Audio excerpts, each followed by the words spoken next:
Muy buenas tardes, compañeros. Vamos a dar inicio a lo que viene siendo nuestra segunda clase, que es Derecho Fiscal. Y continuando con los temas de la clase anterior, estábamos analizando lo que viene siendo las famosas fuentes del derecho fiscal. Es decir, cómo nace, cómo surge el derecho fiscal dentro de una sociedad y los derechos en general. Hablamos de las fuentes históricas, hablamos de las fuentes reales o materiales y nos quedamos en las fuentes formales. Reiteramos que las fuentes formales son las diversas maneras, los diversos modos en cómo se exterioriza, cómo se manifiesta, cómo se materializa el derecho dentro de la sociedad y cómo lo vemos nosotros. Dentro de estas fuentes formales, como lo vimos también, está la ley, está el decreto ley, el decreto delegado, el reglamento, las circulares, la jurisprudencia y los tratados internacionales. Reitero una vez más, está la ley, el decreto ley, el decreto delegado, el reglamento, las circulares, la jurisprudencia y los tratados internacionales. Empezamos por la primera fuente, que es la ley. La ley no es más que la norma jurídica, el código que se exterioriza, que se expide y en el cual vemos los artículos y vemos las disposiciones fiscales, las obligaciones, las sanciones y demás tipos de situación. Por ejemplo, caso de ley pues es el Código Fiscal de la Federación. Otro caso de ley pues es la ley del impuesto a la renta, la ley del impuesto sobre el valor agregado. Eso viene siendo una fuente formal. ¿Cómo se manifiesta el derecho? Pues a través de una ley. Entonces, cuando tú tengas una ley delante de ti o en tus manos, pues esa es una fuente formal de cómo surge el derecho. Otra fuente formal es cuando el presidente, como lo estamos viendo en estos momentos, en estos días cruciales, emergentes, es el decreto ley y el decreto delegado. Estos dos documentos, la ley, como ya lo vimos, es expedida por el Poder Legislativo. Claro, interviene el Ejecutivo, lo hemos visto, pero nada más para aprobar, para sancionar. Pero quien en sí elabora la ley, como lo vimos en la clase anterior, pues es el Poder Legislativo, los diputados y los senadores. Ellos son los que redactan, los que escriben los artículos, disposiciones, etcétera.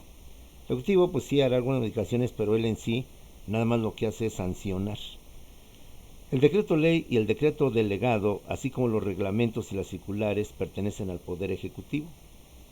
Como lo hemos visto en estos días, el presidente ya emitió un decreto donde ordena que las personas adultas mayores de 65 años dejen de trabajar o que al menos las empresas tengan esa dispensa con goce de sueldo. Entonces, el decreto o los decretos son disposiciones oficiales, ordenanzas, que el Ejecutivo, el presidente de la República, hace para dar solución o resolver en base a una ley alguna situación que se está presentando. Vamos a pensar otro ejemplo, que hubiera unas inundaciones que luego se dan ya con el tiempo de lluvias y queda destruida, ¿qué te parece? Un estado, X estado. Para no echarle la mala suerte, nada más decimos X estado. Entonces hay una parálisis económica. Las empresas no producen, los negocios están cerrados. Entonces ahí el presidente puede emitir un decreto de emergencia por el cual se dispensa del pago de impuestos a las empresas y a las personas afectadas con motivo de esa inundación. Como es un asunto de emergencia, un asunto de extraordinario que requiere una pronta solución, entonces como puedes ver, inmediatamente el presidente procede a darle solución a través de ese decreto, que como es parte del presidente, pues viene precisamente con carácter de obligatorio. Puede ser, en este caso, como te acabo de mencionar, en materia fiscal, de que se exente o al menos se exima del pago de impuestos a ciertas empresas o ciertas personas con motivo de una situación, como hoy le llamaron a lo de la salud, de fuerza mayor. El decreto delegado es cuando el presidente le va a decir a uno de sus secretarios, alguna autoridad, el titular de Educación Pública, de Relaciones Exteriores, que emita dicho decreto. Entonces yo, presidente, faculto a otra autoridad menor que depende de mí para que él emite ese decreto. Si no mal recuerdo, el día de ayer también Marcelo Ebrard, secretario de Relaciones Exteriores, decretó o estableció el estado de emergencia o de salud, algo así por el estilo, en nuestro país. Entonces, como puedes ver, ahí fue el presidente al quien delegó esa facultad para que el secretario de Relaciones Exteriores, Marcelo Ebrard, emitiera esta disposición. De menor jerarquía, pero no por ello de menor importancia, son los reglamentos y las circulares. Concretamente, la Secretaría de Hacienda y Crédito Público y el SAT, que ya vimos son el fisco, las principales autoridades fiscales, van a emitir una serie de disposiciones explicando, señalando algo sobre algún impuesto o sobre algún cobro, algún pago de impuestos. Es por eso que te he dicho desde que nos conocemos que veas el Diario Oficial de la Federación. Porque no dices, las diversas autoridades emiten disposiciones, emiten reglamentos, emiten reglas, emiten formatos, emiten varias disposiciones sobre cómo debe regularse o reglamentarse un trámite. Entonces, esto es justamente. Puede ser que a lo mejor, ahorita con motivo de lo que viene siendo, vamos, en el mismo caso, el decreto por el cual se ordena que las empresas que se encuentran en tal zona con motivo de la inundación quedan exentas de pagar impuestos o presentar declaraciones fiscales, por decir algo. Va a venir un reglamento, una circular, donde se exprese, donde se detalle, donde se precise esa disposición. Ahorita también, con lo que estamos viviendo, se dio ese aspecto. Cuando el gobierno habla de las actividades no esenciales, se suspenden las actividades no esenciales y se mantienen las actividades esenciales. Esto dio pauta o dio lugar a que mucha gente, incluyendo obviamente las empresas, pues se preguntaran, bueno, ¿qué es esencial y qué no es esencial? Yo, empresa dedicada a esto otro, entro del rango de esenciales o de no esenciales para suspender o no suspender labores. Entonces, con motivo de eso, creo que en el día de hoy, hasta ahí me quedé, iba el gobierno a emitir en su clásica conferencia de las 7 de la tarde del Consejo de Salud una lista, o a desglosar la lista de actividades esenciales o ya la emitió. Entonces, para eso es un reglamento, para eso es una circular. Y por eso vuelvo a repetirte la importancia que tiene que tú, como futuro administrador, te enseñes a leer diariamente el Diario Oficial.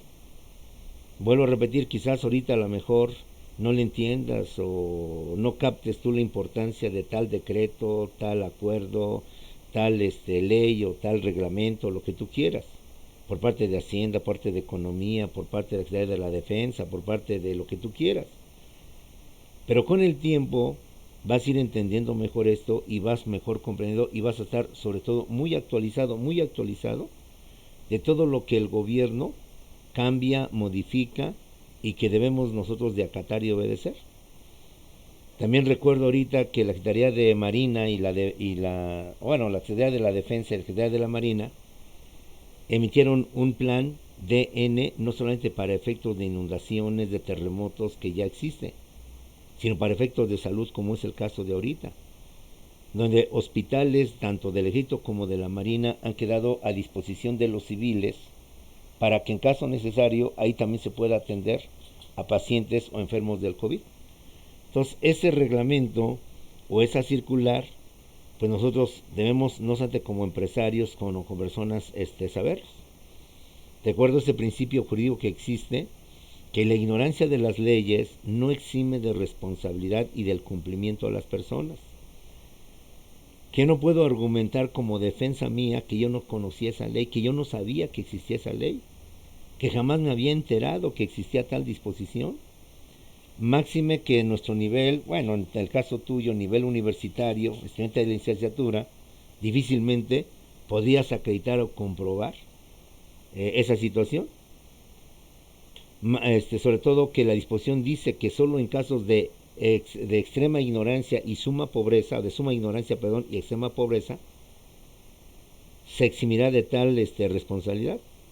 Pero si tú acreditas o demuestras o saben que eres licenciado, que tienes estudios universitarios, pues difícilmente se podrá creer que tienes suma ignorancia o extrema pobreza para dispensarte esa disposición. Bueno, ahí tenemos, como lo hemos visto ahorita, decretos, reglamentos circulares que se publican en el Diario Oficial, que tenemos que estar al tanto y que muchas veces, como el ejemplo que te acabo de poner, son de carácter eminentemente fiscal.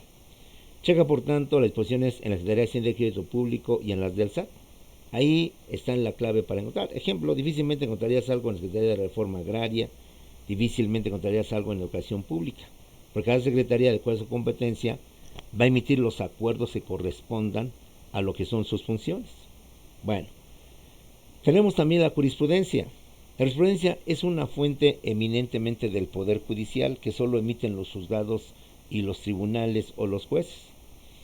Se entiende por jurisprudencia, compañeros, las resoluciones que emiten los juzgados sobre asuntos concretos o asuntos particulares, que de tanto que se repiten y por tanto se emite la misma resolución, se toma ya como algo cierto y algo verdadero. Entonces, esto lo podemos utilizar para poder defendernos ante un problema o litigio fiscal que tengamos a futuro. Y me explico. Como puedes ver, hay muchos asuntos fiscales que pues pueden ser lo mismo, que el seguro le está cobrando de más, o que el seguro manifiesta que no han pagado, o que dice que no hemos ajustado nuestras tasa de impuestos, etcétera, etcétera. Entonces, de eso hay uno y muchos casos más. Entonces, son 10, 20, 40, 50 casos en donde los jueces por lo general pues tienden un mismo criterio, tienden una misma resolución ante casos iguales, resoluciones iguales.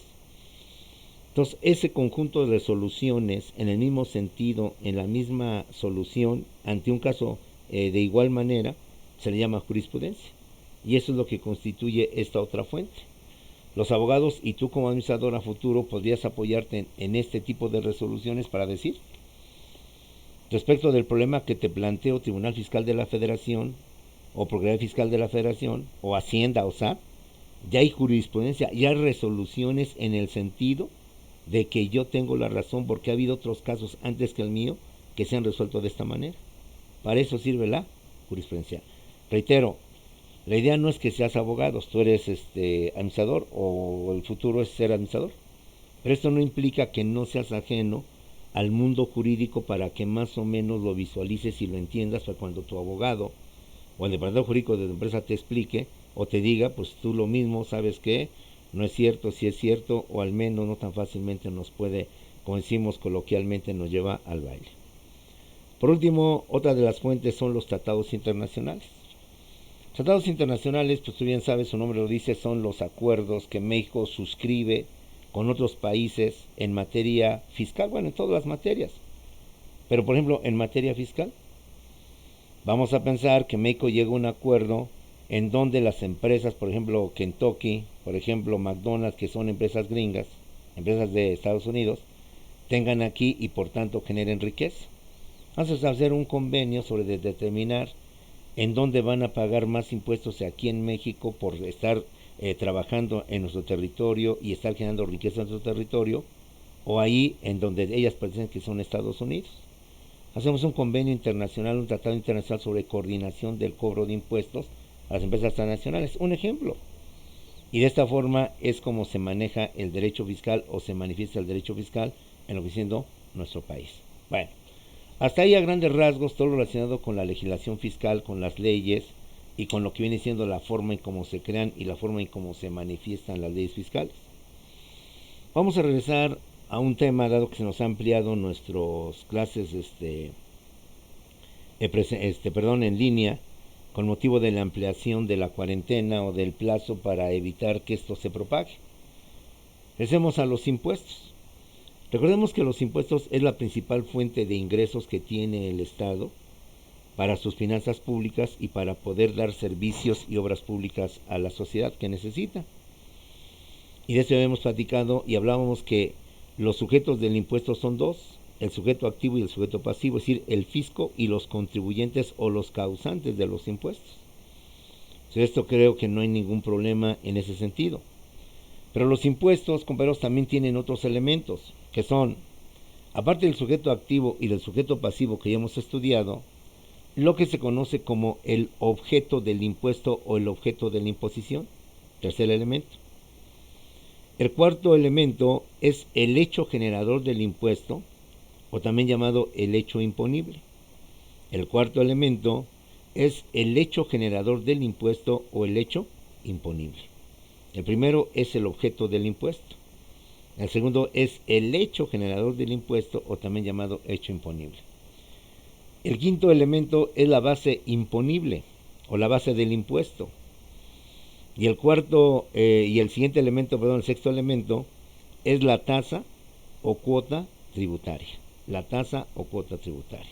Bueno, bajo esta perspectiva, entendiendo que el sujeto activo es el Estado quien a través del fisco, es decir, a través de la Secretaría de Hacienda y Crédito Público y del SAT principalmente, es que se encarga de cobrar, establecer y llevar a cabo lo de los impuestos. Y el sujeto pasivo vienen siendo las personas, la persona física y la persona moral, quienes están obligados a pagar el impuesto y que por tanto se convierten en contribuyentes o en causantes. Vamos a ver ahora el objeto del impuesto. ¿Cuál es el objeto del impuesto o la materia imponible? Por objeto del impuesto o materia imponible entendemos el objeto o la materia sobre la cual se va a cobrar el impuesto. ¿Sí? Es decir, para que yo cobre algo, lo debe hacer sobre algo, sobre un bien, sobre un objeto, sobre una materia. Entonces, el objeto del impuesto es la materia o el bien o la cosa o el objeto sobre la cual se va a cobrar el impuesto. Por tanto, por objeto del impuesto entendemos un bien, un objeto, principalmente los bienes muebles o los bienes inmuebles. Sabemos, compañeros, que nuestra casa es un bien inmueble, la casa de papá es un bien inmueble. Y sabemos que ese bien inmueble tiene que pagar un impuesto, el impuesto predial. Entonces, el objeto del impuesto predial es la casa, los terrenos, las fincas, los departamentos que tienen las personas. Los coches. Los coches pagan el impuesto de la tenencia o el impuesto sobre vehículos nuevos. Es un bien mueble. En consecuencia, el objeto del impuesto viene siendo el coche. También son los productos. Sabemos que los cigarros también pagan impuestos. Entonces, ¿cuál es el objeto del impuesto? Pues el cigarro.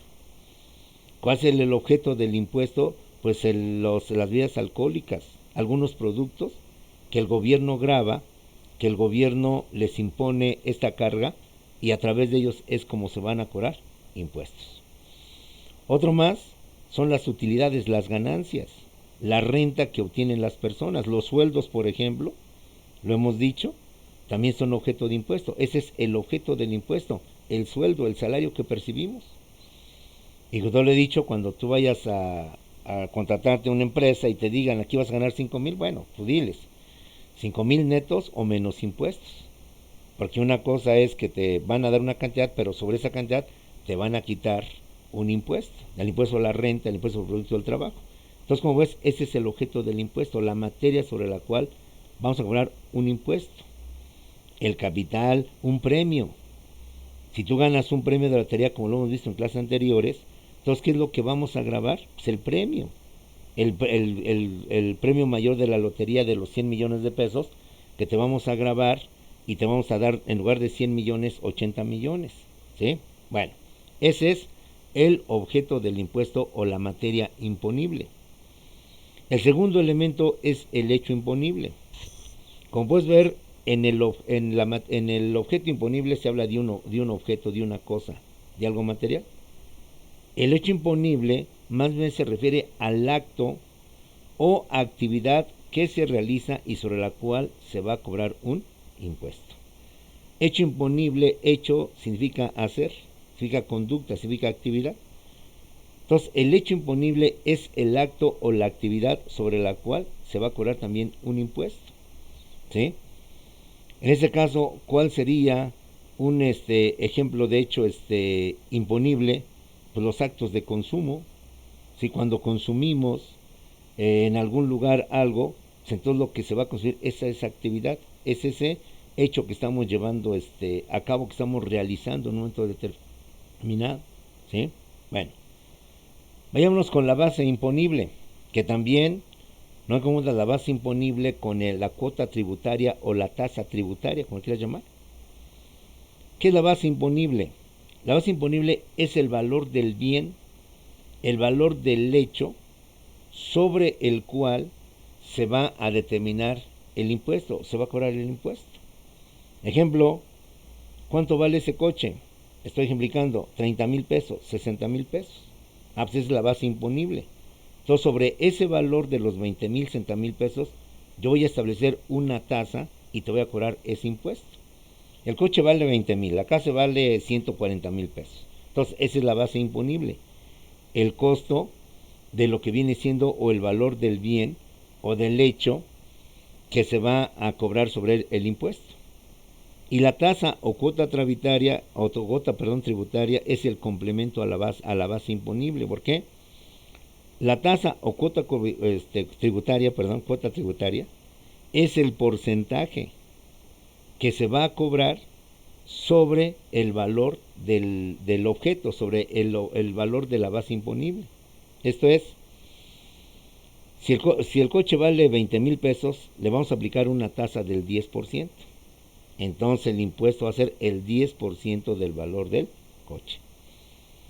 Si la casa vale 140,000 pesos, entonces la cuota o la tasa tributaria va a ser, por tanto, el porcentaje, el 15, el 20, el 30% que se va a cobrar sobre el valor del bien, es decir, sobre la base imponible. ¿Sale, compañeros? Parece juego de galimatías, pero creo que quede bien claro cuáles son los elementos de los impuestos con los cuales deben de estar este tipo de situaciones.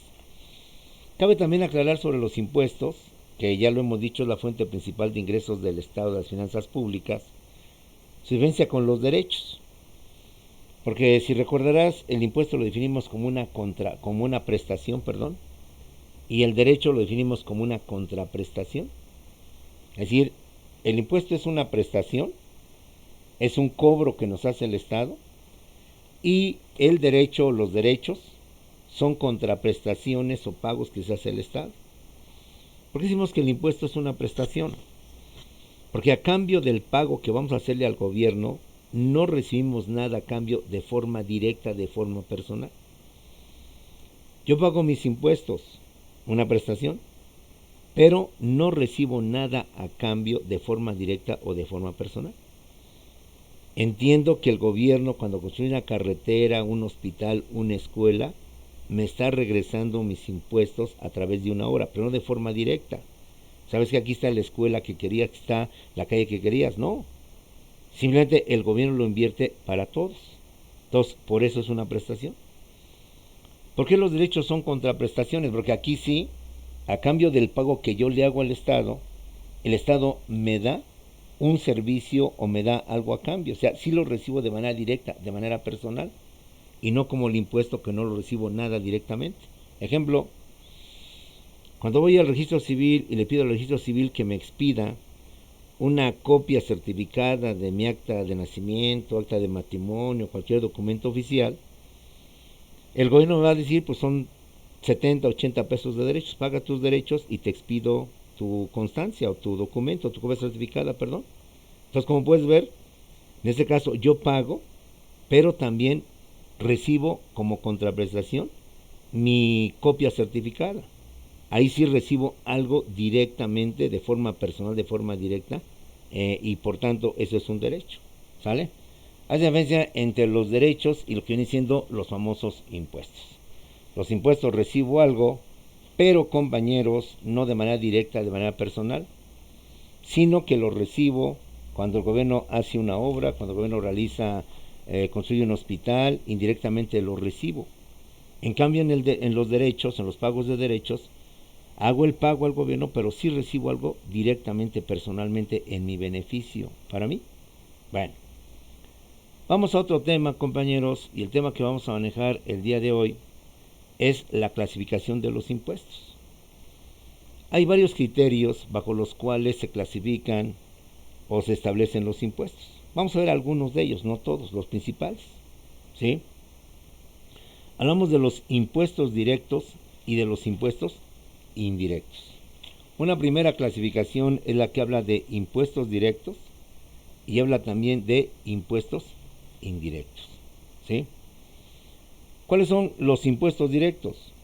Los impuestos directos son aquellos que no pueden ser trasladados a otra persona para que ella los pague, sino que el propio contribuyente es el que los tiene que pagar. ¿Sí? Ya explicaremos esto. ¿Cuáles son los impuestos directos?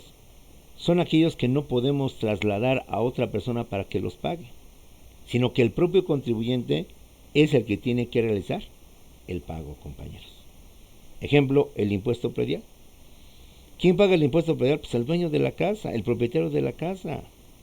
En este caso, dicho con respeto, tu papá, tu mamá, si son los dueños, ellos son los que deben de pagar este impuesto. Y no lo pueden trasladar a otra persona. No se pueden dar a tu tío, a tu hermano, a ti que tú lo pagues. Porque el titular del impuesto, el titular, perdón, o el propietario de la casa son estas personas. Y ellas son las que deben de pagar este impuesto. Por eso se llama impuesto directo personal, porque la persona misma es la que lo debe de pagar sin poderlo trasladar a otro tipo de personas. ¿Sale? Por razones obvias, el impuesto indirecto son aquellos en donde el pago sí lo podemos trasladar a otra persona. Yo soy la persona del bien grabado, pero quien va a pagar el impuesto es otra y no yo. Ejemplo, el famoso impuesto del traslado del dominio. Tu papá es el propietario de la casa y te la va a heredar o te la va a vender, cualquiera de las cosas, o te la va a donar, inclusive te la va a regalar. Entonces, como tú bien sabes, el titular del predio, el titular de la casa es tu papá. Pero quien debe de pagar el impuesto sobre el traslado del dominio no es tu papá, sino tú, el nuevo propietario, el nuevo adquirente de ese bien, compañeros. Un ejemplo más, los coches. Mientras tú no compres el coche, el dueño del coche, el dueño del propietario, pues es la agencia de coches, es Ford, es Chevrolet, son ellos. Pero una vez que tú compras el coche, vas a tener que pagar tu impuesto sobre coches nuevos, el impuesto de la tenencia. Entonces, como puedes ver, mientras no lo venda la agencia, pues ella no va a pagar ese impuesto. Una vez que lo vende y tú ya eres el propietario de ese coche, entonces a ti te trasladan el pago de lo que viene siendo ese impuesto, el pago de lo que viene siendo esta contribución. Ojalá se entienda lo que es un impuesto directo o personal. Algunos autores le hablan personal precisamente porque eres tú el que lo tienes que pagar. E impuesto indirecto o impersonal, porque es otra persona lo que lo va a pagar. Es una primera clasificación del impuesto directo y el impuesto indirecto. También algunos autores hablan del impuesto directo cuando se graba directamente las fuentes o lo que viene siendo las personas, ¿sí?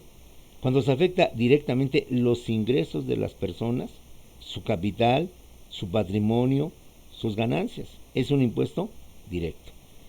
Vuelvo a repetir, es impuesto directo dentro de otro tipo de clasificación cuando se afecta los ingresos de las personas, sus bienes, su patrimonio, su capital, sus ganancias.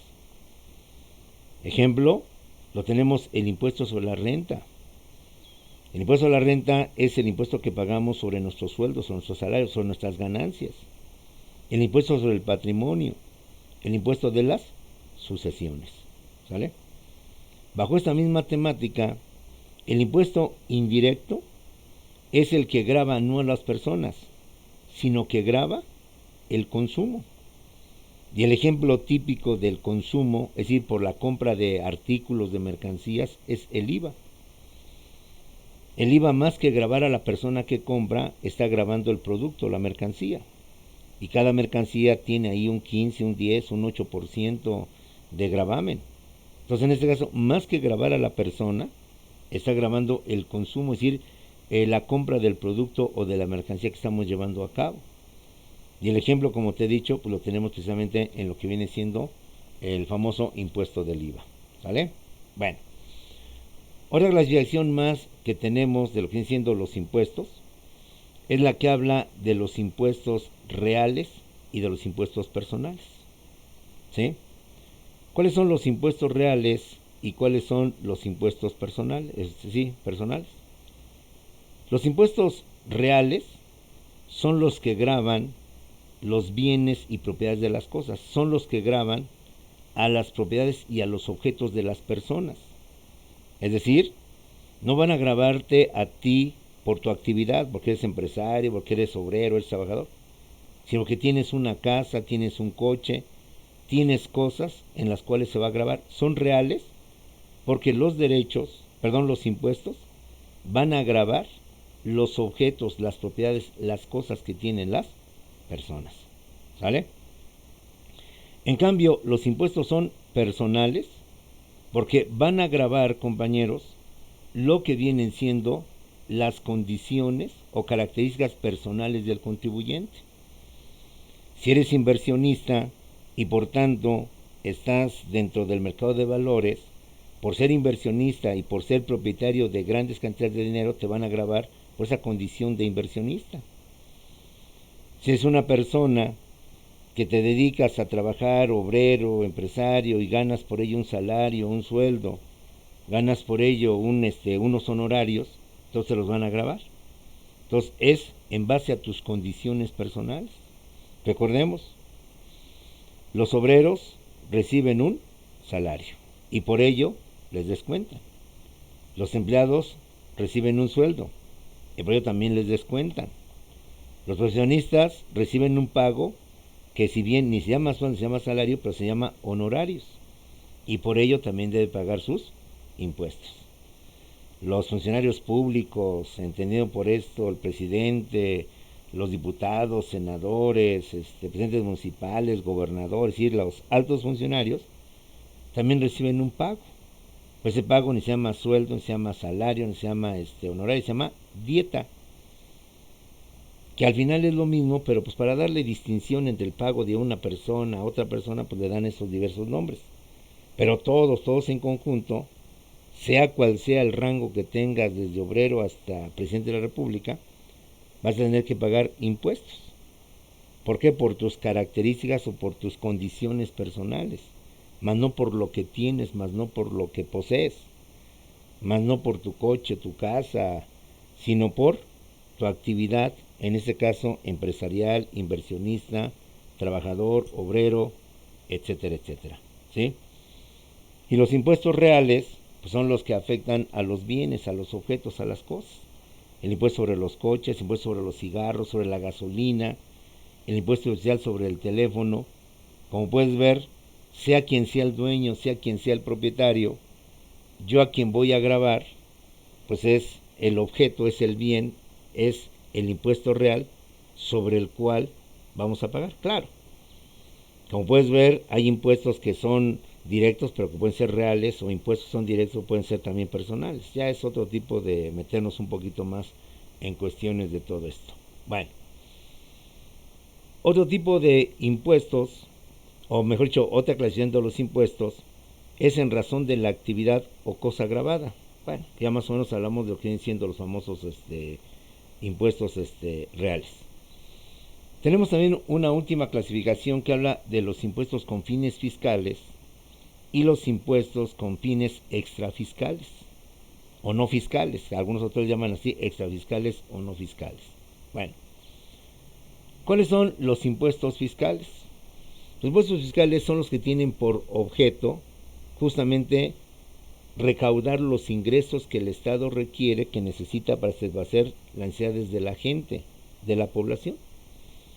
Entonces, la finalidad de establecer un impuesto, crear un impuesto, es justamente contribuir a las finanzas públicas, apoyar a los ingresos del Estado para que el Estado obviamente tenga este dinero y pueda, por tanto, solventar los gastos de los servicios públicos. Esto fue el primer tema que vimos y creo que nos queda bastante claro.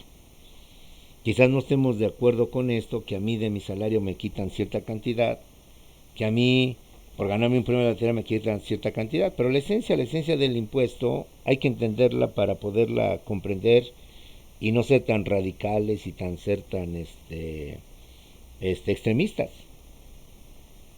Si bien el Estado a todo beneficio que obtengo, llámese herencia, llámese sueldo, llámese venta, ganancias, utilidades que yo obtengo, el gobierno me va a cobrar un impuesto, es para que el gobierno, como autoridad, me lo devuelva. Y vuelvo a lo mismo, no de manera directa o de manera personal, sino me lo devuelva en forma general para que yo donde vivo pueda tener la carretera, el hospital, la escuela, el jardín, que me va a servir a mí y a toda la ciudad en general, me los devuelve de esa manera. Entonces, los impuestos con fines fiscales son precisamente los que tienen por objeto contribuir a los ingresos del Estado y el Estado pueda, por tanto, tener dinero para satisfacer nuestras necesidades. ¿Sale? Los impuestos con fines extrafiscales es decir, con fines no fiscales, son los que se establecen cuya finalidad no es contribuir a los gastos del Estado o a las finanzas públicas, sino que su fin es de carácter social, económico o de otra índole o de otra perspectiva.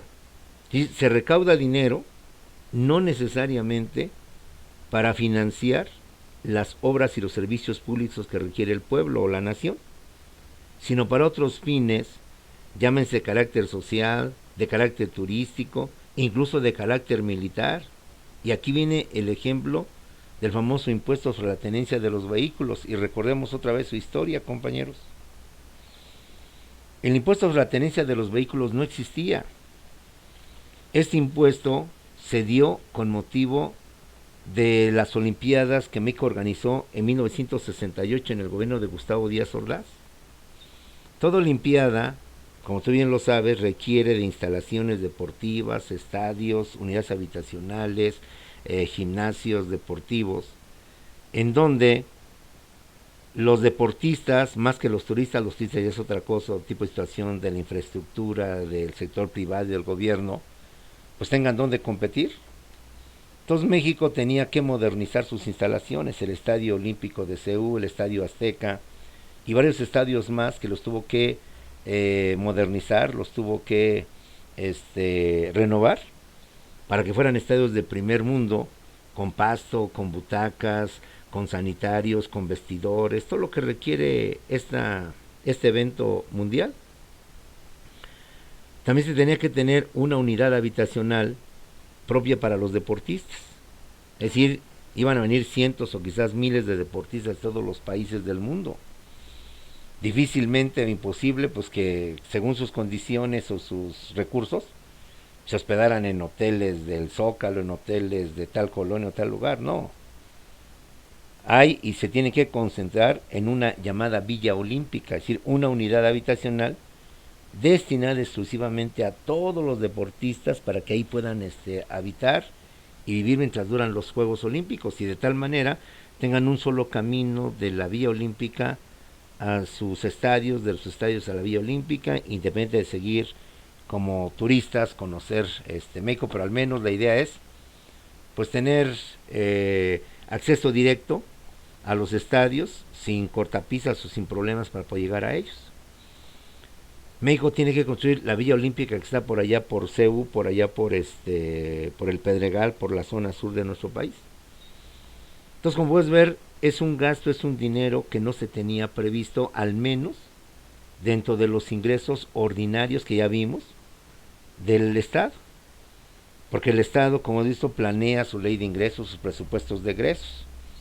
Y en vez de eso, pues el gobierno se mueve. Pero aquí se presentó una situación especial, un asunto eminentemente deportivo, nada que ver con no directamente con la población para sus necesidades, sino pues de aspecto cultural, de aspecto turístico, de aspecto deportivo. Quiso el gobierno de Díaz Ordaz, pues obviamente no podía de su ley de ingresos, su presupuesto de egresos, tomar dinero, porque entonces iba a provocar pues problemas obviamente en lo que era el financiamiento o las finanzas públicas. ¿Qué hizo? Creó un impuesto especial con fines extrafiscales, es decir, solventar los gastos que implicaba el gobierno tener que, insisto otra vez, construir estadios, renovar estadios, actualizar estadios, modernizar estadios, construir una villa olímpica, que implicaba pues todo lo que son los servicios, electricidad, drenaje, alcantarillado, etcétera, etcétera, y seguramente amueblado, claro, había que amueblarlos, no se iban los deportistas a traer desde su país los muebles, etcétera. Entonces todos eran gastos. ¿De dónde había que sacar el dinero? Solamente de un impuesto con caracteres extrafiscales que fue el impuesto sobre la tenencia de los vehículos. Y se estableció que iba a ser nada más por 2 años, para el año 68 y 69. Y que una vez que se cumpliera el objetivo de financiar esta situación, pues se acababa el impuesto a la tenencia.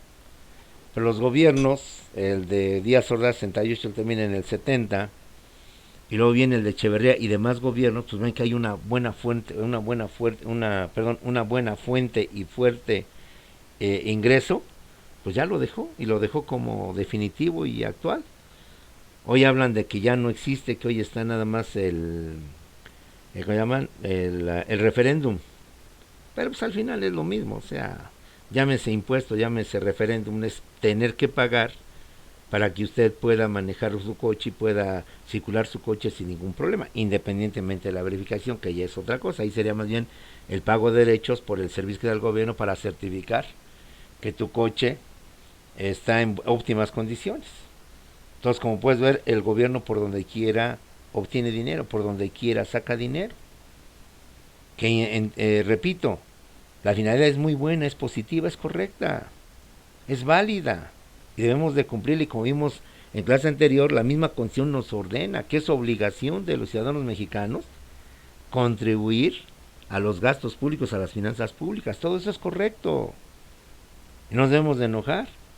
Lo que debemos de hacer conciencia, y esto viene en la clase de macroeconomía, compañeros, que acabamos de ver en cuanto a por qué somos un país atrasado, pues hacer que el Estado realmente esos ingresos, ese dinero que nos quita, lo invierta para nosotros, porque esa es su obligación para nosotros. Para que ese pueblo pues tenga lo necesario, sobre todo cuestión de infraestructura, ¿sí? Servicio de limpia, perdón por el comentario personal, pero acá por Tultitlán todavía hay burritos, que no estoy en contra de los burritos que recolectan basura, pero ¿por qué? Supone que eso es una función del Estado, ¿sí? Supone que el Estado es el que tiene que dar ese servicio.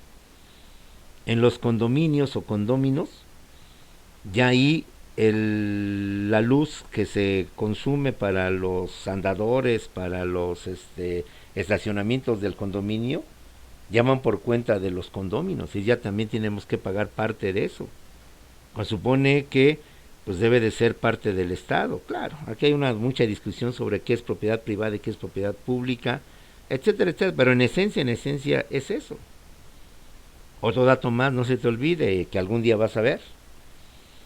Recuerda que el famoso Fobapro al rescate bancario, cuando el PRI entró en crisis porque Salinas había perdido, vino un fraude, después también Zedillo se andaba tambaleando con ser candidato, con ser presidente, y estaba en duda su candidatura, pues el gobierno le pidió dinero a los bancos.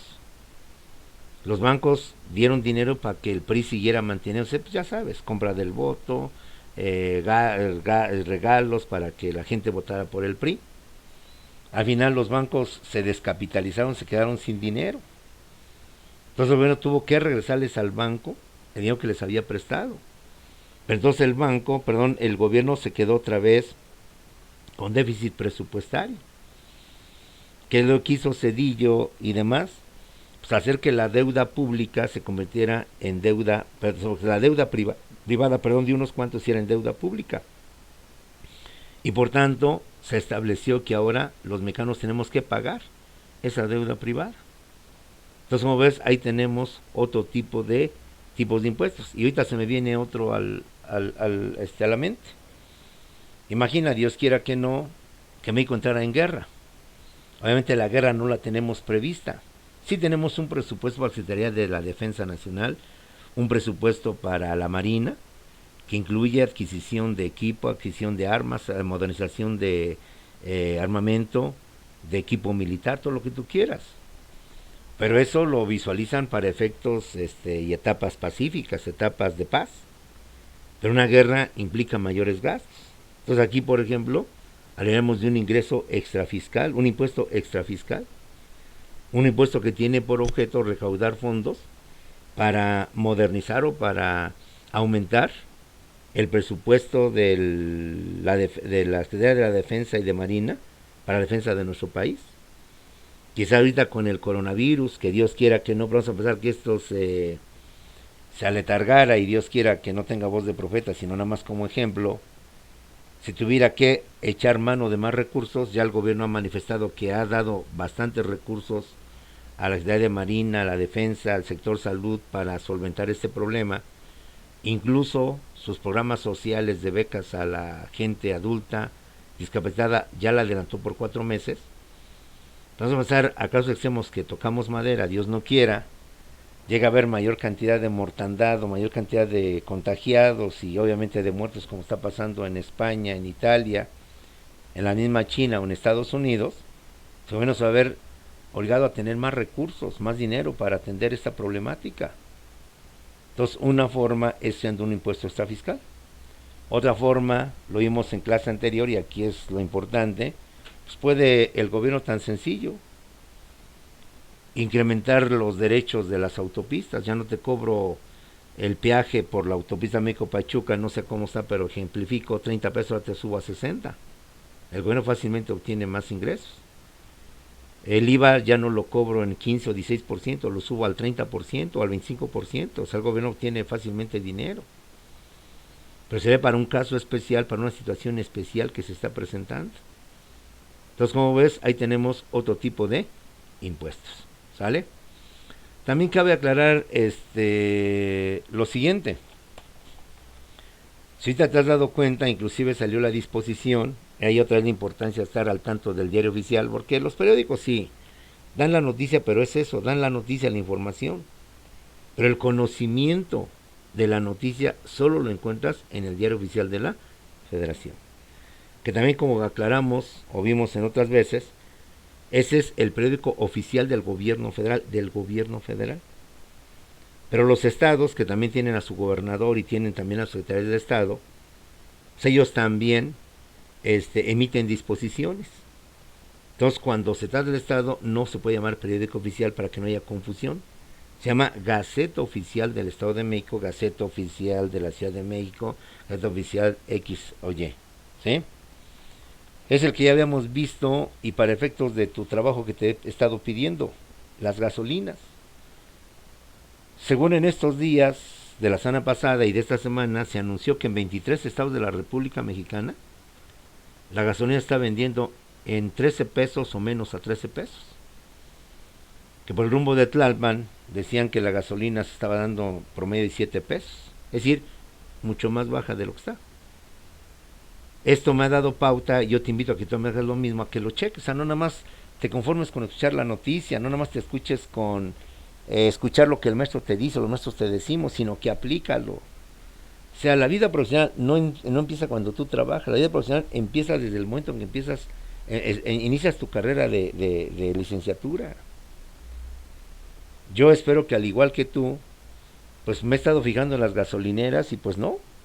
Yo he visto que las mayores tienen todo en 18, en 19. Muy pocas he visto que andan en 17, pero tanto como en 13. Ya no digas en 13, en 15, en 14, pues no lo he visto. ¿Sí?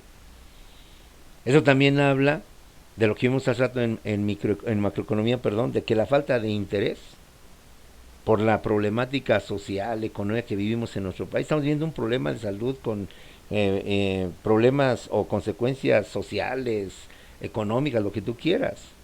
Y como hace rato te dije, yo veo mucha gente que anda en la calle, yo mucha gente que anda para ir para acá, o sea, como días normales. Por eso te lo he dicho, yo nunca he creído en eso que los mexicanos somos solidarios. No, los mexicanos nunca hemos sido solidarios, ni jamás seremos solidarios. Los mexicanos somos muy díscolos, muy envidiosos, muy, permíteme la expresión dicho con respeto, muy desgraciados. ¿Sabes cuándo va a haber solidaridad? Y Dios quiera que esto no lo veas porque no quiero que se realice, pero es un ejemplo. Si el coronavirus se extiende y hay muchas desgracias, vas a ver que entonces ahí va a aparecer la solidaridad. El mexicano solo es solidario cuando ve muertos, cuando ve la muerte que está sobre nosotros. Mientras no vea muertes, vas a ver que vamos a seguir igual. Estamos en un régimen, y perdón, no en el de Díaz Ordaz, o en el de, ¿qué te parece? El de Porfirio Díaz, o el de Victoriano Huerta. Como lo estamos viendo ahorita en estados como son el de Baja California, si mal recuerdo, el de Nuevo León y el de Jalisco, ahí me corriges, donde incluso el Estado ya impuso sanciones, inclusive cárcel, por si no acata la orden de quedarte en tu casa. Y a nivel federal el gobierno, trátalo de humanitario o trátalo de débil o de que tú quieras, ha dicho que nada por la fuerza. Parafraseando Benito Juárez, nada por la fuerza, todo por el uso de la razón y del derecho.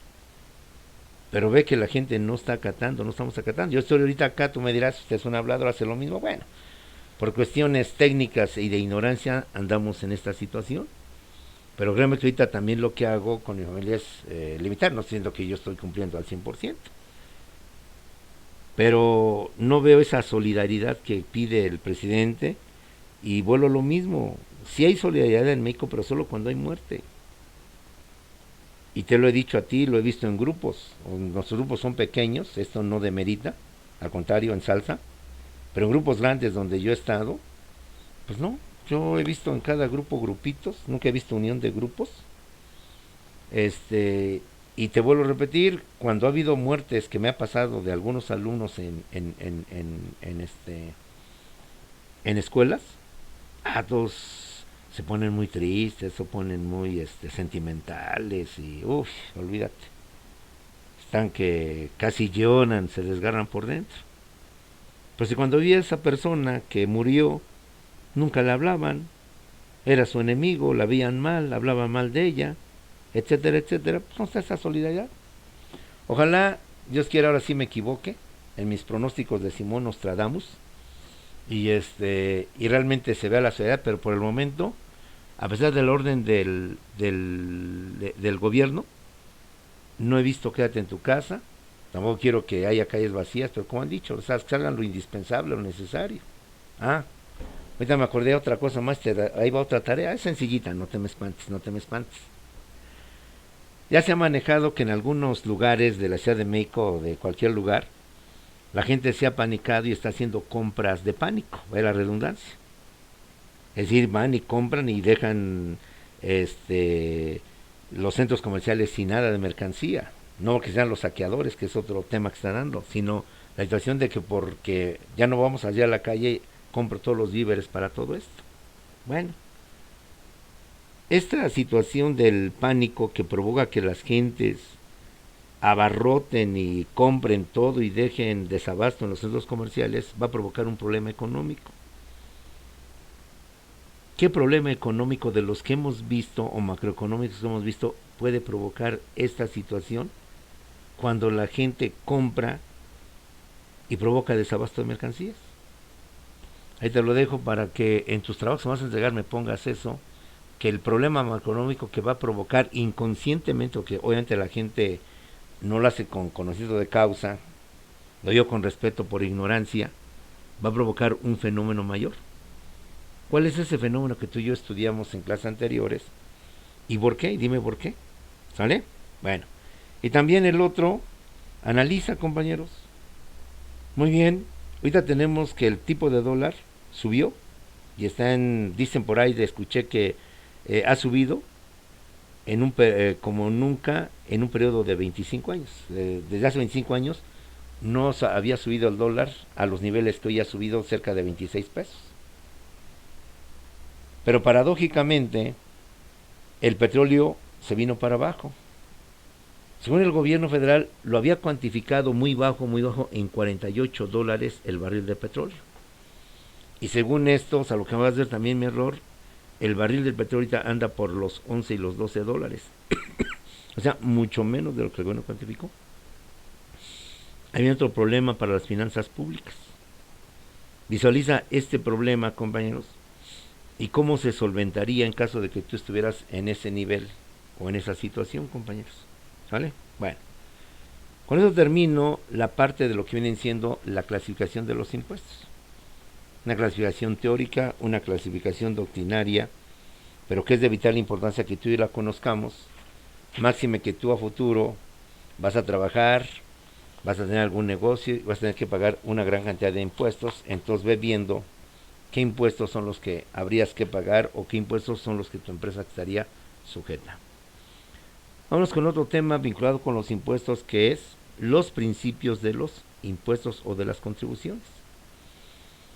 Es decir, son postulados bajo los cuales los gobiernos y la misma ley se rigen para que los impuestos que se establezcan tengan esos postulados, esas bases. Y por tanto, el impuesto no sea un impuesto arbitrario, un impuesto negativo para los ciudadanos. Que reitero, la esencia del impuesto es buena, es correcta. Tu ciudadano, tu población, quieres parques, quieres mercados, quieres carreteras, quieres metro, yo te los doy. Pero yo, gobierno, ¿dónde saco el dinero? Ah, pues lo voy a obtener pues de ti, de tus ganancias, utilidades. Entonces hay que cuidar y tener bien presente estos impuestos. Acuérdate, y lo hemos visto en otros temas, si el gobierno puede emitir leyes, y en esas leyes puede decir que estamos obligados a pagar, a cumplir, a obedecer, a acatar. Pero por eso hay un plazo en donde te dejan a ti como ciudadano te enteres de esas disposiciones que se van a aplicar dentro de un mes, dentro de 15 días, dentro de 8 días. Para que en caso de tú como persona o como futuro empresario, pues te defiendas. Y antes de que empiece la ley a aplicarse, impugnes esa ley por vías legales. Claro, lo hará tu abogado, pero tú con el conocimiento, pues vas a decirle a tu abogado. No sea que el abogado te diga, no, pues señor, no podemos hacer nada. Es cosa del gobierno y no podemos hacerle nada. No, ¿cómo de que no? Tenemos un juicio de amparo, donde podemos ir ante la corte para que nos ampare, va la redundancia, pues se llama juicio de amparo, para que nos ampare y nos proteja, en contra de leyes fiscales arbitrarias, en contra de actos fiscales arbitrarios por parte de la autoridad o del gobierno, y nos defendamos. Entonces, ten presente que todo impuesto, el que ahorita o que ahorita se va a aplicar, ejemplo, tú todavía no nacías cuando en el año 80, como te dije una vez, se aplica en México y desde entonces el IVA. Y el IVA se ha convertido en uno de los principales impuestos e ingresos que tiene el Estado. Quién sabe a futuro, a lo mejor al rato desaparezca el IVA y se crea otro impuesto. Una cosa que en derecho fiscal se maneja mucho y te lo dejo ahí, inclusive para tema de tesis, claro, ya ahorita la tesis ya no es motivo de preocupación o de titulación, es la creación de un impuesto único. Hay muchos grandes estudiosos, especialistas que han querido establecer un impuesto único, un impuesto ideal, porque si tú lo ves, son muchos los impuestos que cada persona, cada empresa tiene que pagar. Impuesto de la tenencia, impuesto del IVA, impuesto de la renta, impuesto sobre esto. Hay la idea de crear un impuesto ideal. El problema es eso, que no se han puesto de acuerdo cuál sería ese impuesto ideal, ese impuesto idóneo, ese impuesto único, con lo cual se pudieran financiar todos los gastos públicos. Bueno, un primer principio, compañeros, es el principio de la legalidad. ¿Qué significa?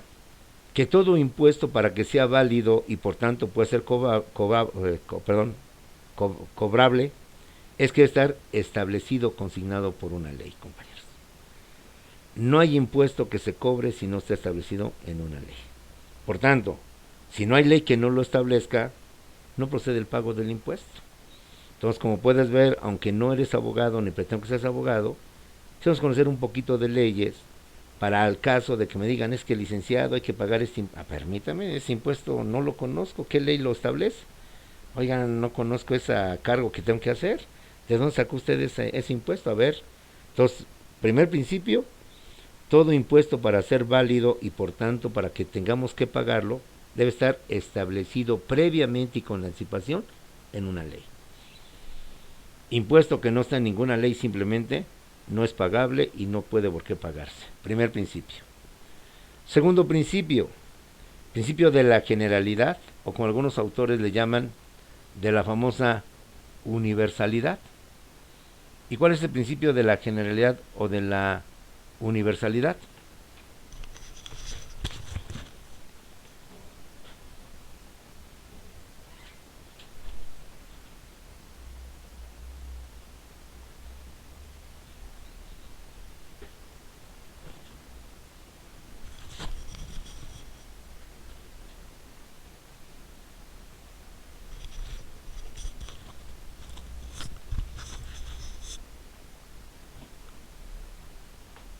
Bueno, este principio nos dice que todas las personas estamos obligadas a contribuir al gasto del gobierno, a las finanzas públicas. Recordemos en clase pasada que eso está consagrado en el artículo 31, fracción cuarta de la Constitución. Pero aquí lo más importante es que la Constitución habla de los ciudadanos, es decir, de las personas mayores de edad que tenemos esa obligación. Por tanto, los menores de edad pues quedan libres de esta situación por razones obvias, por razones obvias. Ellos aún no trabajan, ellos aún no disponen, claro, salvo excepciones como puede ser el caso de que reciban una herencia y con motivo de la herencia pues van a adquirir un patrimonio, y ese patrimonio que implica el cambiar de propietario, que era el abuelo, el papá, a él, pues implica un impuesto. Bueno, pues ya son temas más jurídicos, temas que implicarían lo que es el albacea, lo que es el tutor y demás personas. Pero el principio es que todas las personas estamos obligadas a contribuir a los gastos públicos, a las finanzas públicas. Y nadie puede quedar exceptuado, en el caso de México, pues salvo los que no son todavía ciudadanos, que son menores de edad, y aún con algunas excepciones. Bueno, otro principio que se maneja mucho es el principio de la obligatoriedad. ¿Cuál es el principio de la obligatoriedad?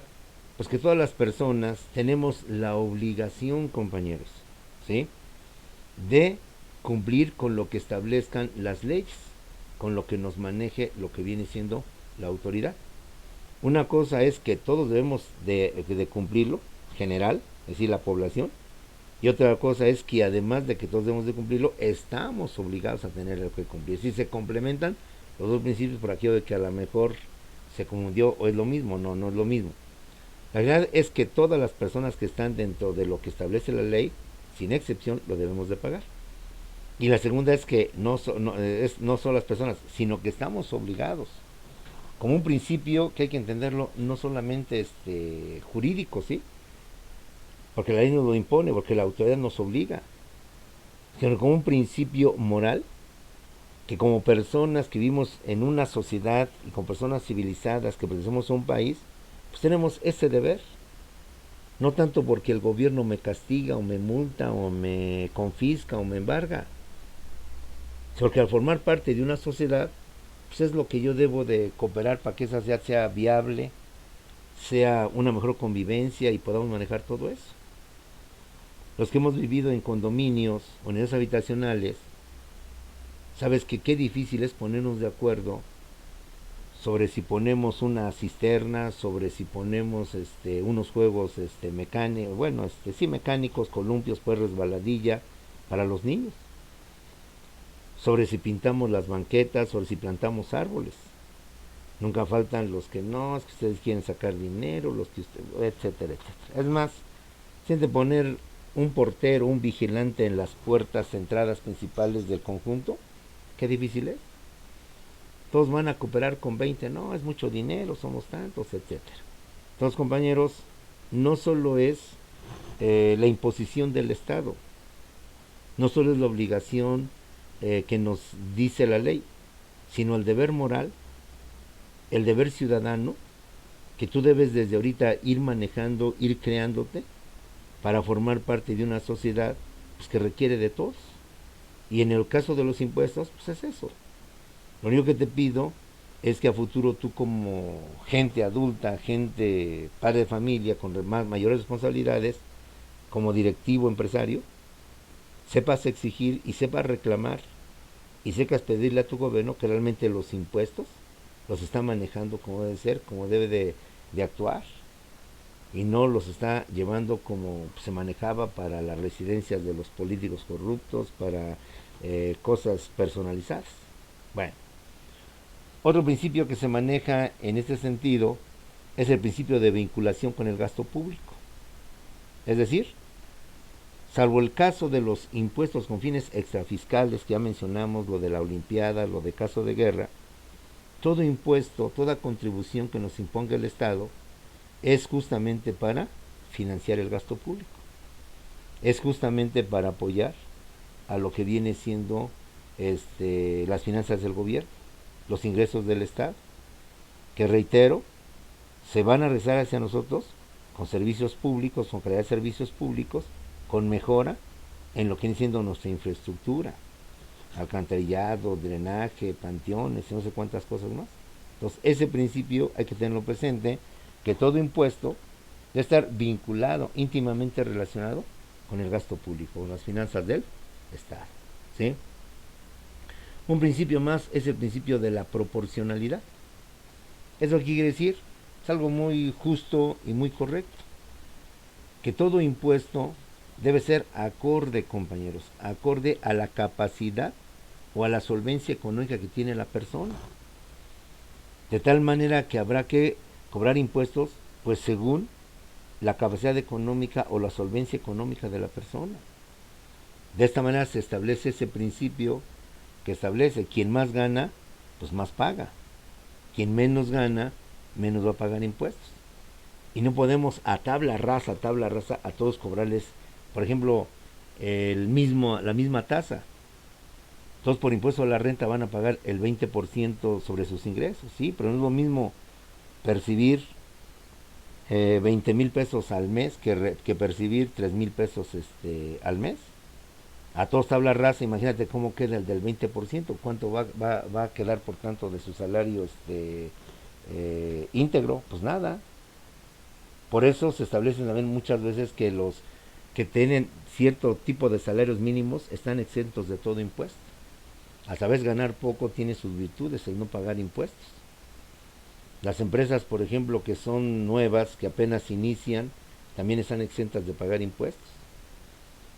Las empresas que van a fabricar o a vender un producto nuevo, innovador, que aún se presenta propiedades al mercado, también son empresas que quedan exentas al menos durante su primer año. ¿Por qué? Bueno, porque no sabemos a ciencia cierta si ese producto, si ese artículo va a tener lo que se prevé. Muchas ventas, mucha demanda y por tanto muchas ganancias y muchas utilidades. Entonces da ese beneficio precisamente para mantener este principio de proporcionalidad y de equidad. Bueno, son dos al mismo tiempo, proporcionalidad y equidad. No podemos pedirte a ti, empresa nueva, que pagues lo mismo que, por ejemplo, Herrera la Moderna o Bimbo, que ya son empresas con experiencia, con un mercado ya bien establecido, con ventas ya más o menos también fijas, con un mercado, etcétera. A tú que apenas empiezas. Entonces ahí hay que marcar ese tipo de diferencias y también conocer en qué casos, por ejemplo, como persona que ganas menos de un salario mínimo, menos de 3 salarios mínimos, no tiene por qué quitarte impuestos, o en qué casos por tu empresa, por la actividad a la cual se dedica o la empresa a la cual pues no va a ser lo mismo. Ejemplo, no es lo mismo Liverpool, Palacio de Hierro, empresas 100% mercantilistas, 100% lucrativas, a una empresa, por ejemplo, una asociación de casa cuna o casa hogar o casa humanitaria con fines filantrópicos. Es obvio que ahí no hay ganancias, ahí no hay lucro, no hay utilidad, entonces hay que manejarlas con diferente tipo de situación fiscal, de situación financiera, de situación que implique ese principio de proporcionalidad y lo que viene siendo la equidad. ¿Vale? Bueno, con estos temas sobre los impuestos, compañeros, estamos ampliando los mismos, vuelvo a repetir, por ser las principales fuentes de ingresos de lo que viene siendo las finanzas públicas. Por último, cabe mencionar que a través de la historia, a través del tiempo, se han establecido 3 etapas impositivas o 3 etapas fiscales. La primera etapa se conoce como la etapa del tributo o la etapa tributaria. La segunda se conoce como la etapa impositiva o la etapa del impuesto. Y la tercera etapa, que es la que estamos viviendo, es la etapa de las contribuciones, ¿sí? Y vayamos una por una. ¿Por qué se llama etapa del tributo? Porque en un principio hablamos de la edad antigua, hablamos de la época prehispánica. El Estado solventaba sus gastos, solventaba su economía cuando conquistaba a otros pueblos. Ahí la guerra, ahí el dominio, la conquista de otros pueblos, es lo que permitía que el pueblo vencedor tuviera ingresos, porque les imponía tributos. Yo, pueblo azteca que te había conquistado a ti, pueblo maya o pueblo totonaca, te exigía que me dieras ciertos tributos, ciertas cantidades de maíz, ciertas cantidades de pieles, ciertas cantidades de oro, ciertas cantidades de esto. Cuando vino la conquista española, de igual manera Hernán Cortés nos impuso tributos. Quiero que me den tantos tributos consistentes en tantas pieles, en tantas cantidades de oro, en tanto maíz, en tantas cosas por el estilo. Eso lo vivió la humanidad hace mucho tiempo con el Imperio Romano, el Imperio Griego, Persia, Fenicia, en donde estos países conquistadores, al dominar a otros pueblos, les imponían tributos. Y esta fue la primera etapa de lo que conocemos como los impuestos o lo que viene siendo la materia fiscal. En una etapa más civilizada se establecen lo que vienen siendo los impuestos, es decir, lo que hoy viene siendo y conocemos como la etapa impositiva, donde el Estado a ciertas actividades o a ciertos hechos les impone el pago con motivo de eso.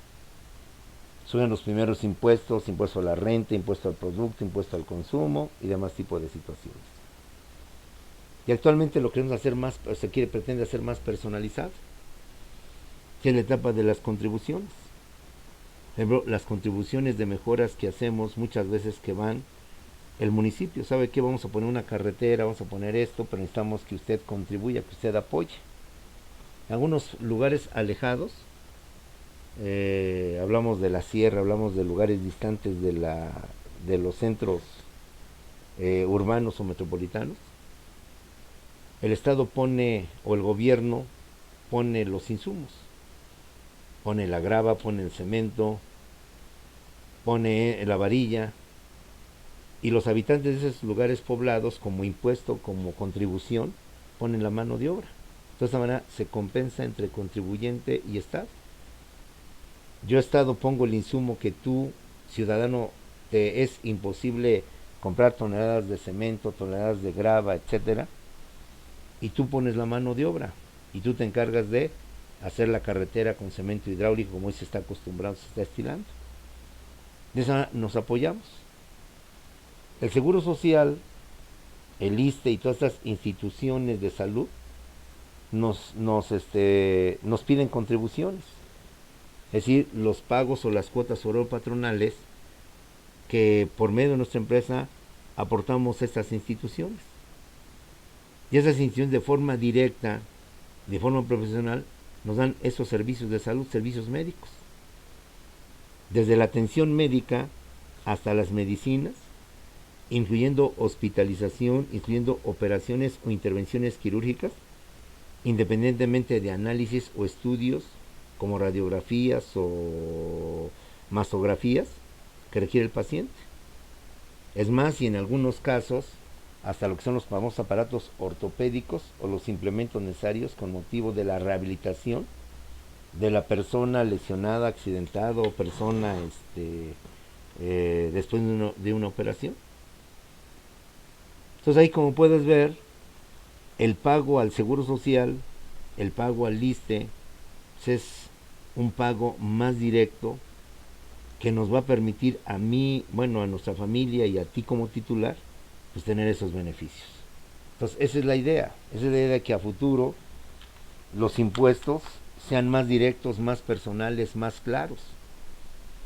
Y cuando tú veas que este beneficio pues es más claro, más directo, pues adelante. Ejemplo, cuando tú vas a cobrar, pues siempre, o tu primer pago, te llega menos de lo que te habían dicho. Pues te decía, siempre pregúntales, ¿es lo neto o menos descuentos? Entonces, oiga, ¿pero por qué? Si me dijeron a mí 5,000 me están dando nada más 4,200. Entonces, así, mira, aparte de tu impuesto sobre la renta, producto del trabajo que te quité, que son 200 o X cantidad, ya también estás afiliado al Seguro Social y al Infonavit. Entonces, tenemos que pagar las cuotas obrero patronales. Una parte la pone el gobierno, otra parte la pone el patrón y otra parte la pones tú. Todo lo que aparece menos, porque con motivo de tu cuota obrero patronal para el seguro y para el Infonavit, te estoy descontando tal cantidad. Yo también aporto tal cantidad, el gobierno aporta tal cantidad, y con esto, a partir de este momento que ya estás en el seguro, dentro de una quincena que te voy a afiliar al Seguro Social o al Infonavit, pues ya vas a ganar tus derechos, tu antigüedad, para que tú y tu familia, tus beneficiarios o tus derechohabientes puedan tener este y otros servicios más. Lo mismo pasa con lo que es el Fonacot. Bueno, en el Fonacot es una cosa un poquito diferente, pero el Fonacot es el Fondo Nacional de Crédito al Trabajador, donde el trabajador a través del Fonacot puede obtener pues, todo lo que es mobiliario, aparatos electrodomésticos, aparatos de línea blanca propios de la casa, refrigeradores, pantallas, incluso llantas para el coche, aparatos de otro tipo, y que obviamente al trabajador le resultaría imposible pagarlos directamente, no sé, 20,000, 30,000 pesos. Entonces yo a través del Fonacot obtengo esa línea de crédito, obtengo esos bienes, y el Fonacot me va a ir descontando de mi nómina, me va a ir descontando eso para que a mí no se me haga oneroso y de un solo trancazo me quiten todo, sino que de tal manera, bajo lo que yo voy ganando, el Fonacot hace cierta cantidad y me va descontando, ¿sí? Soledad también, y perdón jóvenes, también están los impuestos en dinero y impuestos en especie. En unos países se maneja este tipo de impuestos y en casos excepcionales también se maneja este tipo de impuestos. Por esencia y por naturaleza, el impuesto debe ser en dinero, es decir, en moneda del curso legal del país al cual estamos nosotros dando ese pago. Pero excepcionalmente llega también a establecerse el impuesto en especie. Es decir, que puedas pagarlo no en dinero, sino con algunos bienes, no sé, propiedades, cosas, objetos, quizás joyas, quizás cosas por el estilo, para llevar a cabo este pago, este cobro. No recuerdo ahorita, te lo digo con franqueza y obviamente con mucha vergüenza y con mucha pena, si alguna vez hemos tenido en nuestro país algún impuesto en especie en los diferentes gobiernos. No recuerdo, no me suena.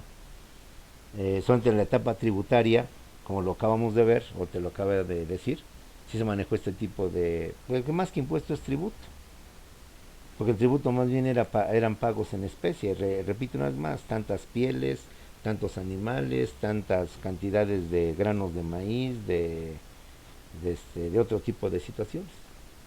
Y con eso es como se solventaba más o menos la economía de aquellos primeros países. Bueno, como vamos a seguir manejando la materia, compañeros, y vamos a seguir en línea, vamos a hacer un desglose de los principales impuestos. Claro, para la siguiente clase, no te espantes, no te espantes. Para la siguiente clase, y analizar a grosso modo, a grandes rasgos, el impuesto al valor agregado, el impuesto a la renta, el YETU, o algunos otros más, los impuestos generales, para que nosotros tengamos idea de qué tratan estos impuestos, a quiénes se afecta, qué es lo que tienen que pagar, etcétera, etcétera. Te invito a que cualquier duda, cualquier aclaración, cualquier comentario me lo mandes ahorita por el chat. Tus trabajos los sigas haciendo. Hoy no te incrementé mucha tarea, te había dejado la clase anterior. Síguela manejando, síguela visualizando. Sobre todo, sigue manejando tu bitácora personal, pero reitero, personal no en cuanto a parte de la sociedad, sino como futuro parte de una empresa que ante la problemática que estamos viviendo y las posiciones que están dando, pues olvídate, ¿no? ¿Tú cómo actuarías? ¿Tú cómo procederías? Recuerdo también que en tu curso de proceso administrativo hay una etapa donde se ventila todo este tipo de situaciones, que es la famosa planeación, en donde vas a establecer tus metas, pero dentro de tus metas vas a tener una parte que se llaman las famosas premisas, y los imprevistos, las contingencias, que tú debes de prever y que en un momento determinado se pueden echar para abajo tus objetivos. Y si tú prevés estos imprevistos, pues tus propósitos ya no son propósitos, van a ser ahora sí objetivos. Es decir, la administración es muy completa, véasle como le veas, tiene una respuesta a una solución para lo que se está viviendo, está llevando a cabo en este momento. ¿Sale, jóvenes? Bueno, nos estamos viendo para la siguiente clase, para la próxima vez. Quedo al tanto de cualquier comentario, duda, aclaración. Nos estamos viendo, no, dentro de 8 días creo, bueno, creo que sí, en fin. Nos vemos pues en la semana, que tú ya sabes, para que no haya ningún tipo de problema. Que la pasas bien, quedo al tanto de tus dudas y de tus preguntas, compañeros. ¿Vale? Nos vemos, hasta luego.